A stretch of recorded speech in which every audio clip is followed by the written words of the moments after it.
आप अगर डक्टिंग का काम करते हैं तो उसके लिए कुछ बेसिक रूल्स है जिनकी आपको जानकारी होनी चाहिए।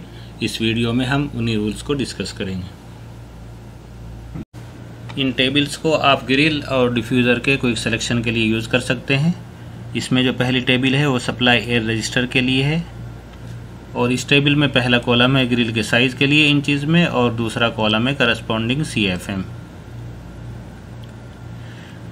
10 इंच बाई 6 इंच का सप्लाई एयर रजिस्टर को आप 100 से लेकर 200 CFM तक यूज़ कर सकते हैं।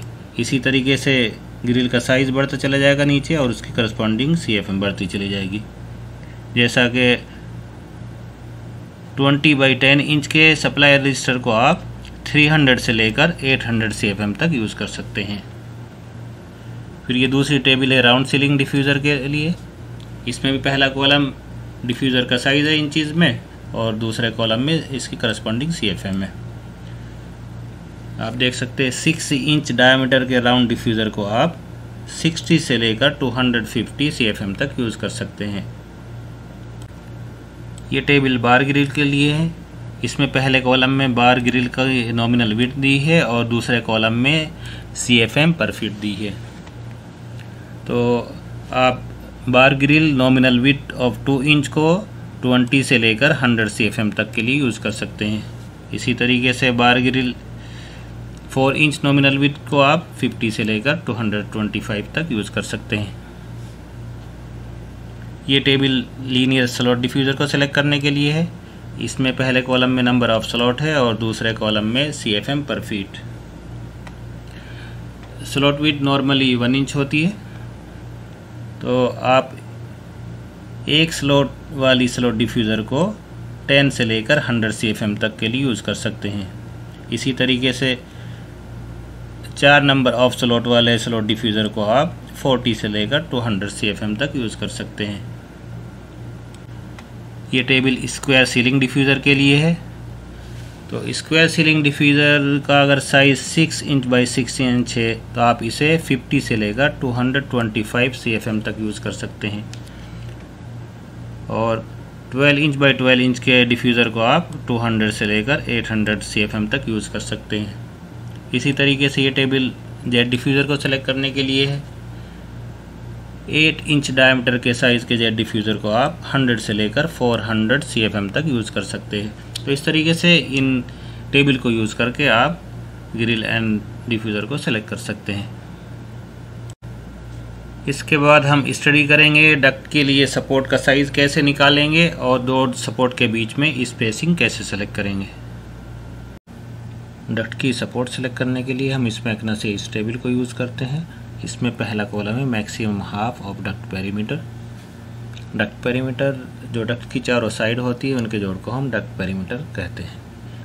तो P/2 यानी हाफ ऑफ डक्ट पेरीमीटर हो जाएगा इक्वल टू डक्ट की विड्थ प्लस डक्ट की हाइट। दूसरे कॉलम में आपकी डक्ट सपोर्ट के लिए स्ट्रैप या रोड की वैल्यू है अगर आप सपोर्ट 3 मीटर के स्पेसिंग पे लगाना चाहते हैं।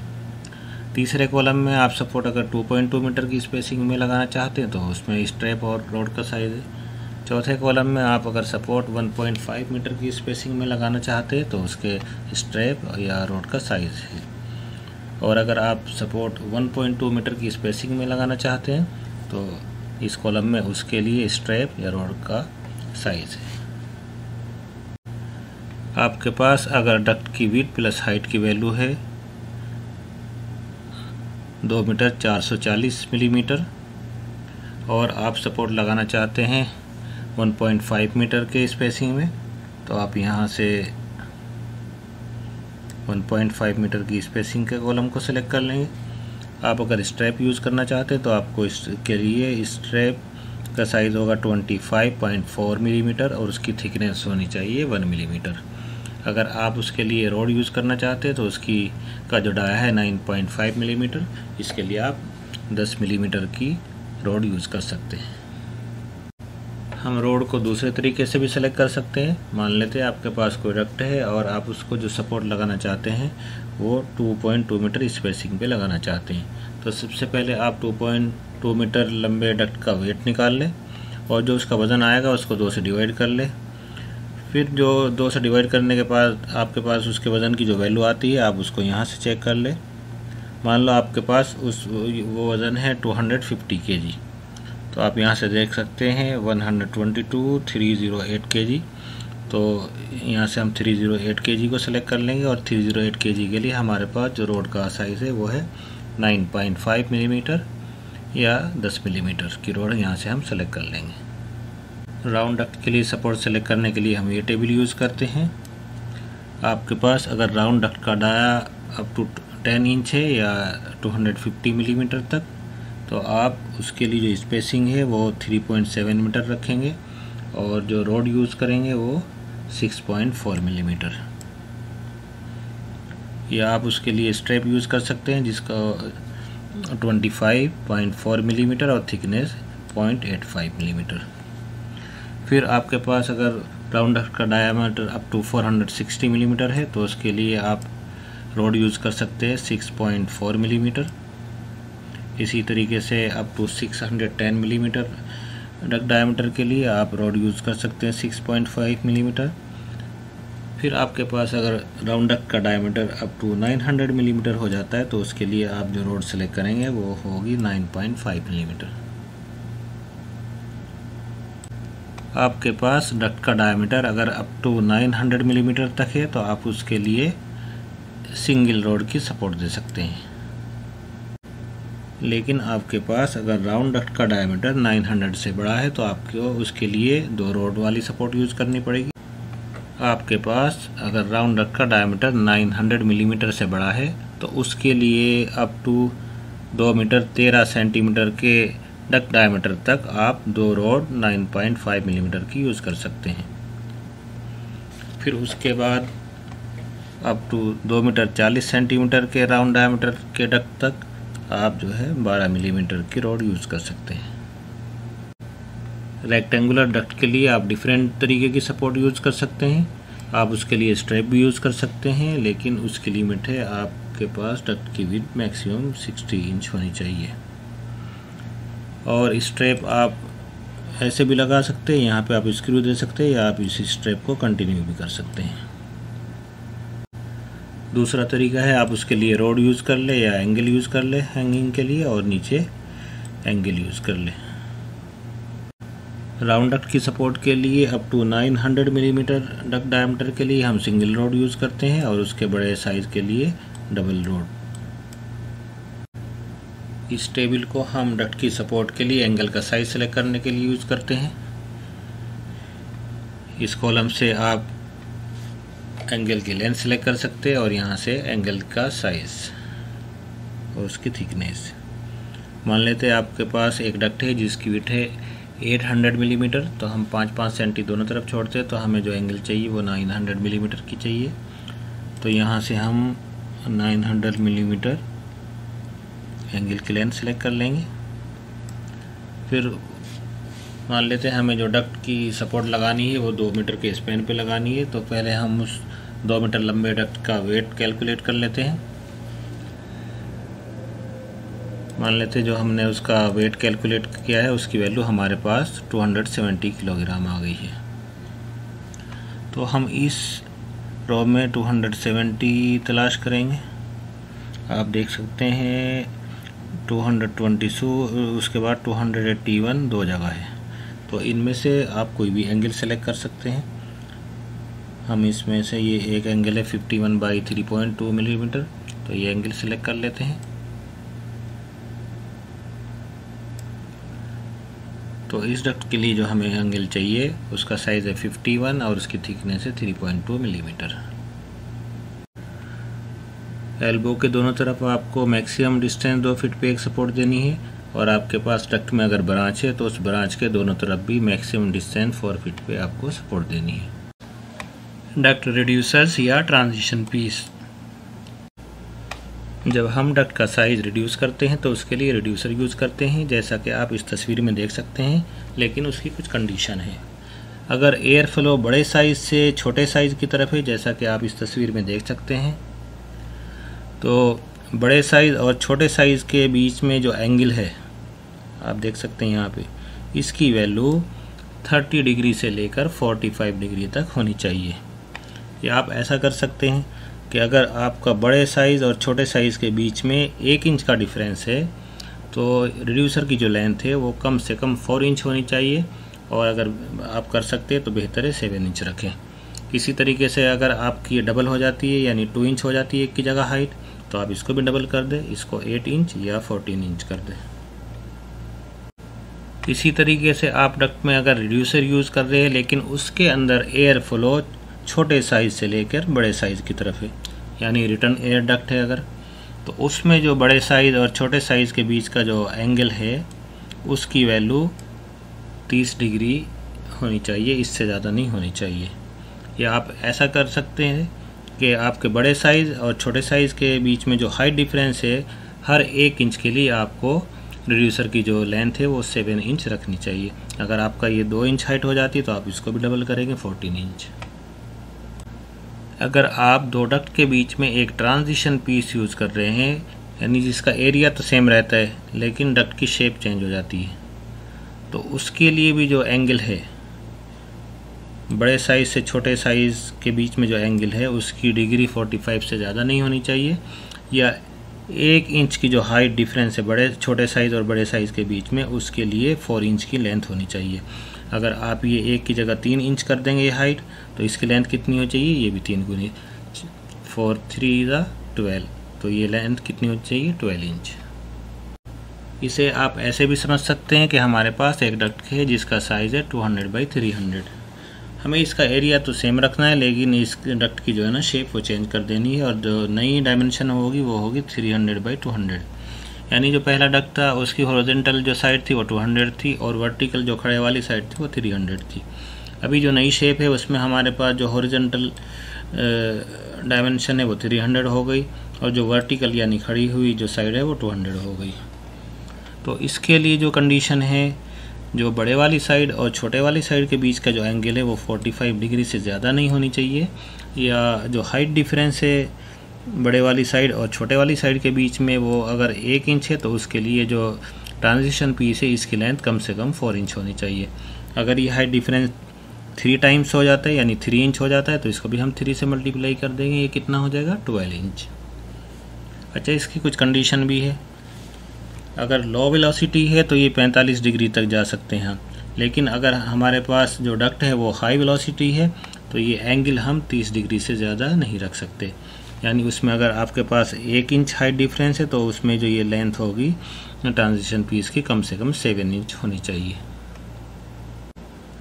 इस मैकना के हिसाब से कंसंट्रिक रिड्यूसर के लिए अगर फ्लो छोटे से बड़ी साइड की तरफ है यानी डाइवर्जिंग है तो ये एंगल आप 45 डिग्री ले सकते हैं, लेकिन अगर फ्लो अपोजिट डायरेक्शन में है बड़े से छोटे की तरफ यानी कन्वर्जिंग है तो आपको ये एंगल 60 डिग्री लेना है। एक्सेंट्रिक रिड्यूसर के लिए इस एंगल की वैल्यू मैक्सिमम 30 डिग्री है।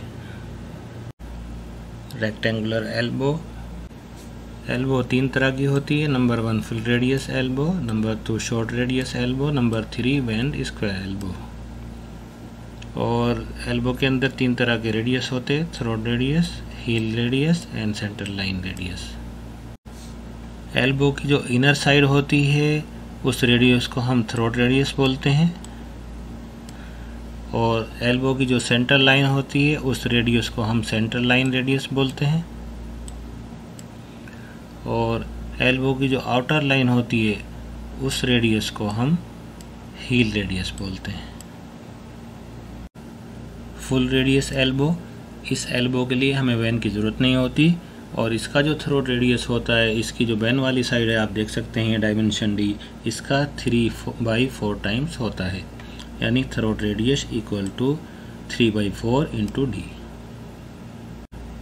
शॉर्ट रेडियस एल्बो, इस वैन के लिए हमें वैन की ज़रूरत पड़ती है, और एज पर कैरियर रिकमेंडेशन इसका जो थ्रोट रेडियस है वो इसकी जो बैंड वाली साइड है उसका 1/10 ले सकते हैं, यानी RT minimum equal to 1/10 into D.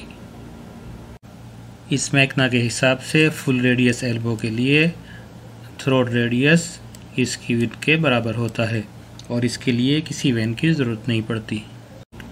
Square elbow के लिए आपको वैन की ज़रूरत है। अगर आपके पास एल्बो की दोनों साइड डिफरेंट है तो उसके लिए आपके पास जो हील रेडियस है R1 उसकी वैल्यू है 3/4 टाइम W1 जो बड़े वाली डायमेंशन है, और R2 की वैल्यू है R1 प्लस R2 जो कि छोटे वाली डायमेंशन है। इस चार्ट को हम शॉर्ट रेडियस एल्बो की वैन सेलेक्ट करने के लिए यूज़ करते हैं। आपके पास अगर कोई एल्बो है जिसका इनर रेडियस है 51 और आउटर रेडियस है 508, तो आप देख सकते हैं ये लाइन हमारी इनसाइड रेडियस के लिए, तो यहाँ पे हम 51 मार्क कर देंगे, और दूसरी लाइन आउटर रेडियस के लिए तो यहाँ पे हम 508 मार्क कर देंगे। फिर इन दोनों पॉइंट को हम एक लाइन के ज़रिए आपस में मिला देंगे। तो आप देख सकते हैं आपको अगर दो वेन यूज़ करनी है तो ये पॉइंट फर्स्ट वेन के साइज़ के लिए है, तो फर्स्ट वेन की जो आपकी लेंथ आ जाएगी वो यहाँ से आप देख सकते हैं 108, और दूसरी वेन की जो आपकी का साइज़ आ जाएगा वो आ जाएगा 235। अगर आपको 3 वेन यूज़ करनी है तो फर्स्ट वेन का साइज़ यहाँ से निकालेंगे, दूसरी वेन का साइज़ यहाँ पे निकालेंगे, और तीसरी वेन के लिए साइज़ यहाँ से निकालेंगे। डक्ट से टेक ऑफ बनाने के लिए इस एंगल की वैल्यू आपको 45 डिग्री रखनी है, और ये जो लेंथ है आपके पास, इस लेंथ की वैल्यू जो आपकी जो ब्रांच है उसका जो विड्थ है उसकी 1/4 टाइम और कम से कम 4 इंच होनी चाहिए। Square to round take off के लिए आपके पास जो टेक ऑफ का डाया है D2, और जो स्क्वायर की जो हाइट है वो D2 D1 से ज़्यादा नहीं होनी चाहिए। डक्ट का ऑफसेट आप 3 तरीके से बना सकते हैं। नंबर 1, आपके पास स्ट्रेट डक्ट है, फिर आप जो ना स्ट्रेट डक्ट को एंगल में काट के ऐसे स्लोप में बना ले, और ये जो एंगल है वो 15 डिग्री से ज़्यादा नहीं होना चाहिए। दूसरा टाइप इस तरीके से है, आपके पास जो स्ट्रेट डक्ट आ रहा है आप उसको एंगल में काट ले और फिर इस तरीके से ज्वाइन कर ले, लेकिन ये एंगल आप 60 डिग्री मैक्सिमम रख सकते हैं। और तीसरी टाइप है रेडियस ऑफसेट। इसमें हम पहले दोनों डक्ट के सेंटर को मिला लेते हैं, फिर उसे 4 हिस्सों में तकसीम कर लेते हैं। इसका जो थ्रोट रेडियस है वो 6 इंच से कम नहीं होना चाहिए।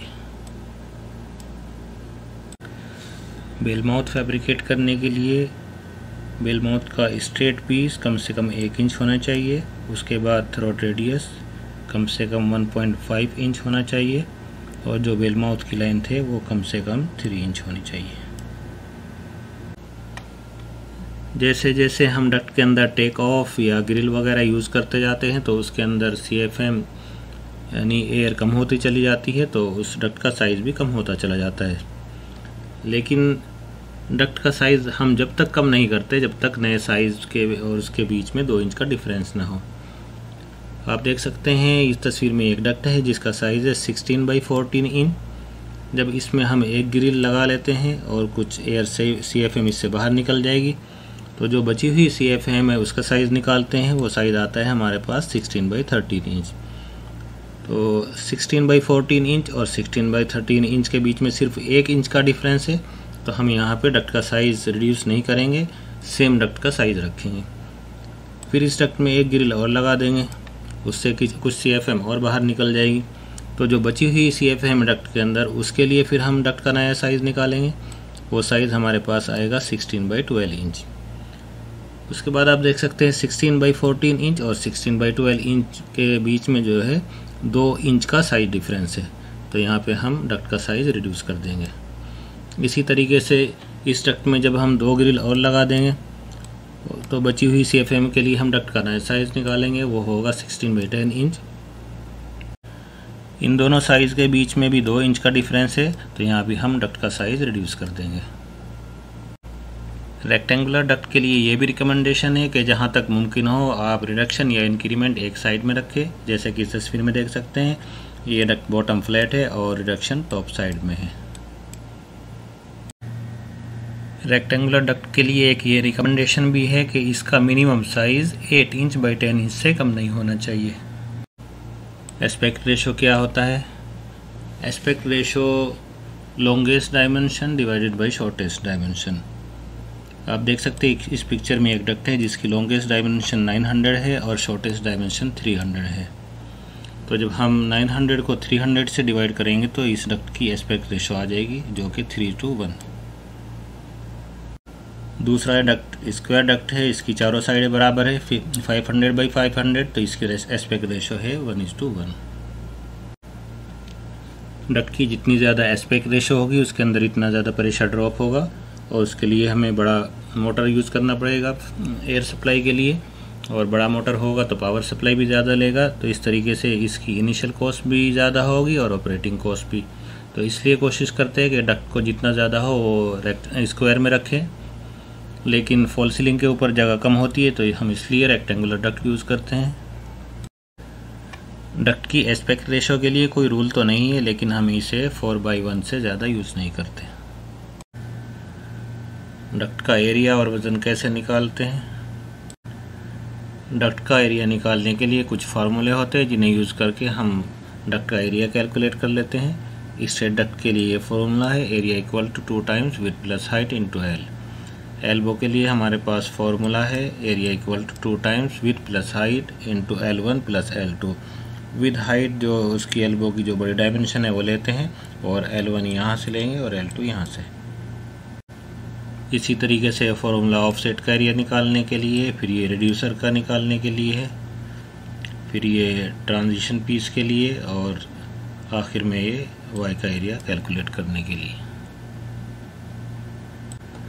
ये एक स्ट्रेट डक्ट है, इसका एरिया देखते हैं कैसे निकालते हैं। इसकी विड्थ है 500 मिलीमीटर, हाइट है 600 मिलीमीटर और लेंथ है 1200 मिलीमीटर।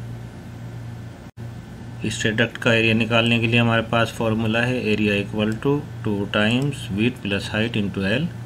विड्थ हमारे पास 500 है, हाइट है 600 और लेंथ है 1200 मिलीमीटर। इस फार्मूले में जब हम ये वैल्यू अप्लाई करते हैं, पहले इनको मीटर में कन्वर्ट कर लेते हैं, तो हमारे पास इस डक्ट का एरिया आ गया area equal to 2.64 metre square. Duct का वज़न निकालने के लिए पहले आपके पास जो डक्ट है आप उसका गेज चेक कर लें। मान लेते हैं हमारे पास जो ये डक्ट है इसका गेज है 24। हमने इस मैकना से कॉमनली यूज़ होने वाले गेजेस की एक टेबल बनाई हुई है। इस कॉलम में गेजेस है, आप देख सकते हैं 26, 24, 20, 20, 18 एंड 16, यही कॉमनली यूज़ होने वाले डक्ट गेजेस है। और इनके सामने जो कॉलम है उसमें इनके corresponding weight per unit area है।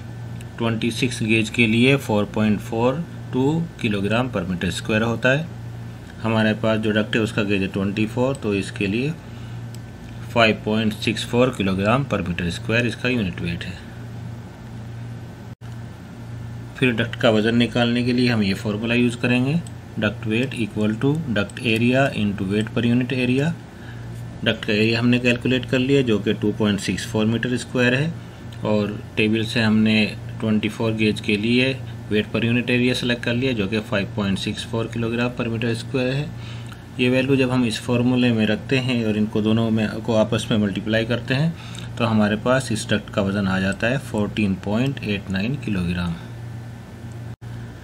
तो इस तरीके से पहले आप डक्ट का एरिया निकालेंगे, फिर उसके लिए wait per unit area select करेंगे, उसके बाद इस फार्मूले को अप्लाई करके आप किसी भी डक्ट का वज़न निकाल सकते हैं। डक्टिंग के लिए हम दो तरह के डैम्पर को यूज़ करते हैं। नंबर 1 वॉल्यूम कंट्रोल डैम्पर, इसे हम बैलेंसिंग पर्पज़ के लिए यूज़ करते हैं, और दूसरा है फायर डैम्पर। जब डक्ट किसी फायर रेटेड वाल को क्रॉस करता है तो हम उस वाल के ऊपर डक्ट के अंदर फायर डैम्पर को यूज़ करते हैं। वॉल्यूम कंट्रोल डैम्पर को आप मैनुअल भी यूज़ कर सकते हैं और यहाँ पे एक्चुएटर लगा के उसके ज़रिए भी यूज़ कर सकते हैं। सिंपली फायर डैम्पर भी हम दो कैटेगरी में डिवाइड कर सकते हैं, एक मैकेनिकल, दूसरा मोटराइज्ड। मैकेनिकल फायर डैम्पर में आप देख सकते हैं ये शटर टॉप पे या साइड में इकट्ठा हो जाता है, जिसको हम एक फ्यूजिबल लिंक के ज़रिए रोक के रखते हैं, और यहाँ पे ये स्प्रिंग है, जैसे ही फायर की वजह से टेम्परेचर बढ़ेगा तो फ्यूजिबल लिंक मेल्ट हो जाएगा और ये स्प्रिंग उसको शटर को क्लोज कर देगा। लेकिन इस डैम्पर के अंदर ये ऊपर वाला हिस्सा एक्स्ट्रा होता है जिसके अंदर शटर रहता है इकट्ठा हो के, तो ये हिस्सा डक्ट के साइज से ज़्यादा होगा। फिर जब वाल के अंदर आप ओपनिंग बनाएंगी तो आपको इतनी ओपनिंग एक्स्ट्रा बनानी पड़ेगी। जैसे जैसे डक्ट की हाइट बढ़ती चली जाएगी, जो ऊपर ये एक्स्ट्रा हिस्सा है इसकी हाइट भी बढ़ती चली जाएगी। आप इस टेबल में देख सकते हैं, आपके पास अगर डक्ट की हाइट 4 इंच है तो इस शटर के लिए जो एक्स्ट्रा हिस्सा है उसकी हाइट 1 इंच है। तो इस तरीके से आपको वाल के अंदर डक्ट के लिए 1 इंच ज़्यादा ओपनिंग देनी पड़ेगी, यानी 4 इंच हाइट के डक्ट के लिए आपको 5 इंच हाइट की ओपनिंग देनी पड़ेगी। इसी तरीके से अगर आपके पास डक्ट की हाइट 8 इंच है तो ये एक्स्ट्रा पोर्शन 2 इंच का हो जाएगा। तो इस 8 इंच के डक्ट के लिए डैम्पर लगाने के लिए आपको जो ओपनिंग की हाइट होगी वो 10 इंच होगी। ये इलेक्ट्रिकली ऑपरेटेड फायर डैम्पर है, इसे फायर एंड स्मोक डैम्पर भी बोलते हैं। ये इस एक्चुएटर के ज़रिए ऑपरेट होता है और ये एक्चुएटर डक्ट के अंदर लगे हुए